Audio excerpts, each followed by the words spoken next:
I'm living with an elderly lady. Isn't it obvious I should help out? This is just a penalty game, a bit of fun. There's no need to make a big deal out of it, right? So that's your attitude. I see.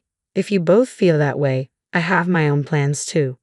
My name is Naomi. I'm currently living alone in the city, far from my childhood home. It takes about an hour by car to get there, which makes frequent visits difficult. I manage to go back maybe once a year. Last New Year, for example, I was too busy with work to make the trip. But this year, I was able to make the journey home. I was looking forward to seeing my brother and his wife, who got married 2 years ago, and now live with mother in our family home. I bought the souvenirs they requested and drove back home, excited for what I was sure would be a fun holiday season. But then, what was going on here? When I got home, something felt off. Even from outside, the atmosphere seemed stagnant. It was as dark as a house that had been abandoned for years. When I walked in, the air felt even heavier. I noticed that mother lacked her usual energy. She had always been such a cheerful and lively person. Looking at the three of them, it seemed that mother was doing all the cleaning and cooking.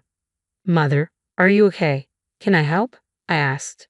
"It's all right, Naomi. You've come home after so long. You must be tired from the long drive," she replied, not letting me assist her. Yet she was doing strenuous housework like lifting heavy items.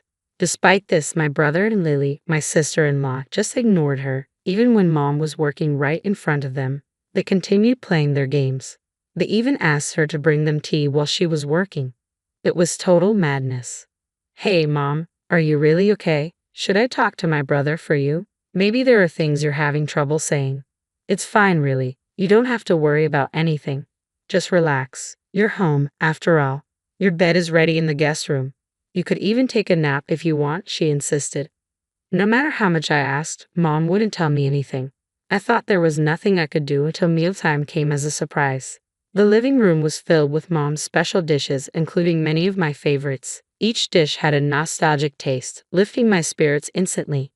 "Wow, thank you. I've missed Mom's home cooking so much." "Wait, what?" Mom was nowhere to be found in the living room.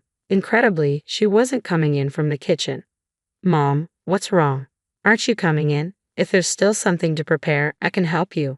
Puzzled, I went to check in the kitchen, and there was Mom, eating standing up. No chair, just eating alone in the cold kitchen. "Mom, why aren't you joining us? Why are you eating here?" "This is how it always is, so it's fine. But I made plenty, so make sure to eat. I'd like to think my cooking hasn't gone downhill," she said, looking sad. Meanwhile, in the living room, my brother and his wife were eating without a care for Mom, watching TV and chatting away. I couldn't help but feel bewildered. "Hey, what's going on, bro? Sister-in-law, why is Mom eating in the kitchen? Doesn't that strike you as strange?" "Well, Mom has her issues too. You wouldn't understand because you don't live with us," my brother replied nonchalantly. "Exactly," my sister-in-law added. "As you age, your knees start to hurt, and sitting can become painful. You probably wouldn't know unless you live with her. Sometimes it's easier for her to stand. Sitting can make it worse." They responded as if this were the most natural thing in the world. I found their attitude odd, but I couldn't find the words to object. Indeed, it's been 2 years since I last saw Mom. We haven't been in touch often, so there could be circumstances I'm not aware of. So, I backed off at that moment. But as I observed more closely over time, I realized something was off with Mom. To be precise, something was off between my brother, his wife, and Mom. They didn't try to engage Mom in conversation. They acted as if she wasn't there at all. It was as though only I could see her. Then again, my brother and his wife have only been married for 2 years. They've been living with Mom since their newlywed days, so they probably haven't had much alone time. Maybe they're still in that lovey-dovey honeymoon phase and want to stay absorbed in their own little world. That could be one way to look at it. And it's not like I, who isn't usually around, can dictate how often they should be conversing with Mom. With those unsettling thoughts swirling in my mind, I retired to bed that night. However, the real shock came later. In the middle of the night, I woke up needing to use the restroom, only to find Mom asleep in the chilly hallway by the front door. Despite being covered with several blankets, she was shivering noticeably in the cold. "Mom, what are you doing out here? Why are you sleeping in the hallway?" I exclaimed. "It's nothing new. Don't worry about me," she replied softly. "No way. I can't just leave you like this. Even though we don't live together normally, I can't ignore it. Despite the late hour, I insisted on taking Mom to the guest room where I was staying. Together, we sought warmth and comfort for the rest of the night. The next morning, I confronted my brother and his wife about what had happened without hesitation. You don't talk to Mom. She does all the housework. She's eating standing up in the kitchen. And why was she sleeping in the hallway? But instead of showing remorse, my brother just grinned. It was my sister-in-law who uttered something shocking. Well, it's because Mom is always causing trouble. It's her punishment, right? That's exactly what I'm saying. Punishment. What do you mean? When you accumulate too many nuisance points, there are consequences. At 5 points, meals are eaten in the kitchen. At 10 points, you handle all the chores yourself. At 20 points, you sleep in the hallway. Right now, our dear mother-in-law has racked up a whopping 200 points, so she only has to endure it a few more days. What does that even mean? Isn't that terrible? And what do you mean by nuisance? I fired my questions hastily. My sister-in-law responded in a casual tone. What counts as a nuisance? Well, like when the food doesn't taste to our liking. For us, working dual-income earners, that's the worst. It's really disappointing to come home after a long day, looking forward to a good meal, only to find it's not tasty. What? Just cook your own food then. Naomi, you don't understand. We're the ones working outside, right? Do you know how much of a hassle it is to cook? That's true, Naomi. My mother-in-law doesn't work, so the least she can do is cook. It's really inconvenient to have an unproductive person at home. Exactly. We're out there working, and she's just at home all day. Quite the life, isn't it? Brother, aren't you being a bit harsh? Mother raised us by herself after Dad passed away. She worked and managed all the housework. She took care of us. Isn't that just a parent's duty? Yeah, that's it. My brother and his wife burst into laughter. Seeing their reaction, I realized there was no use in arguing further. So, I calmly stated, I see how you perceive it. Understood. Then I will fulfill my duty as a daughter.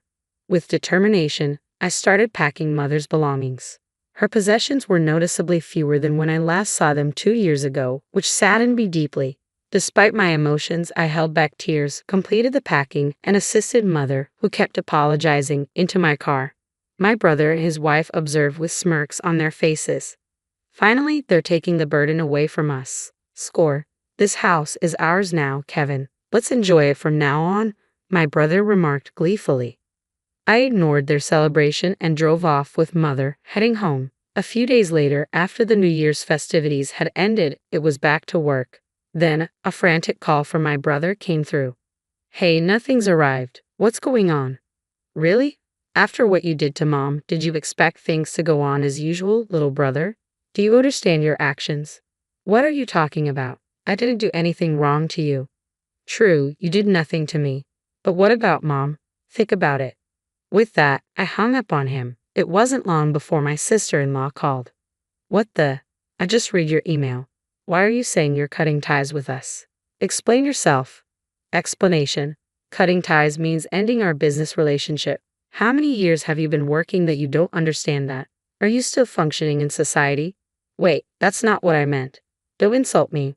Why does our company have to be cut off? Are you seriously asking that? Considering recent events, are you sure you're fit for this professionally? Do you even remember what happened a few days ago? With that, I ended the call. Truth be told, I work at a major company. My brother freelances for us, handling occasional writing tasks. While it felt strange to cut ties with family, there are plenty of other writers available. As for my sister-in-law, her father's company subcontracts with ours, and my department oversees their contract. Ending our business relationship with them was a straightforward decision. After handling the calls, I took a deep breath to steady myself. Then I sent both of them the same message. You both mistreated Mom. As her daughter, I will fight to protect her. Anyone who harms Mom is my adversary, and I won't hold back. Despite the circumstances of how you met, my sister-in-law visiting our company and my brother seeking more work from me, did you really think it was acceptable to treat Mom so poorly? I hate to say it, but I've been supporting both of you since you met. That ends today. They both seemed to read the message promptly and replied hastily. I haven't forgotten. I treated you better than any brother would treat his sister. I even prepared the guest room nicely for the New Year's celebration. I couldn't leave that to Mom. I also had Mom-in-law make your favorite dishes. Naomi, are you going to forget that kindness? After reading their messages, I replied, you couldn't leave it to mom. You had to take charge. How dare you disrespect the woman who raised me with such love? Both of you disgust me. Brace yourselves. Ultimately, I stopped assigning work to my brother. There were plenty of others who were more reliable and efficient than him. Without our family ties influencing my decisions, there was no reason to prioritize him. One day, a colleague who was unaware of my relationship with Kevin asked, Hey Naomi, Kevin Ryder hasn't been active lately, right? Is he not taking on our work anymore? Yeah, he told me he's not interested in our projects anymore and asked me to stop sending them his way. So I guess we can just let him be. Well, that's odd. He doesn't seem to have any notable skills, yet he's straightforward. I wonder how he'll manage without our projects. I see what you mean. He was a bit of an odd character, wasn't he? Exactly. He misses deadlines, acts entitled, and he's overly aggressive in price negotiations. If we don't have to work with him anymore, it's a relief. That's how my brother appears from an outsider's perspective. When I stopped assigning him work, he mentioned that 90% of his income came from our company, so he must be in a tough spot now. With his attitude and skill level, finding new work won't be easy for him. Well, let him struggle. It's of no concern to me. It seems his wife, my sister-in-law, received a serious reprimand from her father after he learned about her treatment of mom. Her father contacted me in a panic. I will disown my daughter, so please, I beg of you, let's keep our relationship intact. If there are any other conditions, I will accept them. He's the president of a company we subcontract with. I couldn't ignore his plea after hearing that. So, I laid down a condition. In that case, I want your daughter and my brother to vacate our house immediately, and she must sincerely apologize to mother. Additionally, she needs to provide suitable compensation in the divorce settlement. The president promptly conveyed this to my sister-in-law, but she seemed resistant. Why should I apologize? Living with that old woman is stressful enough. Dad, you need to assert yourself more. You're being pathetic. Given this attitude, I decided not to renew the contract. While I felt sympathy for the president, it felt like karma. Since my brother and his daughter-in-law got married, he had been providing unrealistic estimates. He was tough in negotiations but struggled with deadlines and communication. If he hadn't been family, I would have ended the business relationship much earlier. Moreover, he raised such a daughter-in-law. There was no reason for me to go out of my way to assist him. As a result, my brother and his wife found themselves in a tight spot. According to local acquaintances, they appeared to have moved out of their home at some point. The house originally belonged to our parents, my brother, and me, and it was spacious enough for 4 people or just the 2 of them. Utility bills must have been a burden. According to reports from friends, they were seen in an apartment without basic amenities like a bathroom or toilet. It seemed they were facing significant challenges without steady employment, but that was no longer my concern. Even if they were to suddenly apologize, I had no intention of forgiving them whatsoever. On the other hand, in stark contrast to them, Mom has been steadily regaining her energy.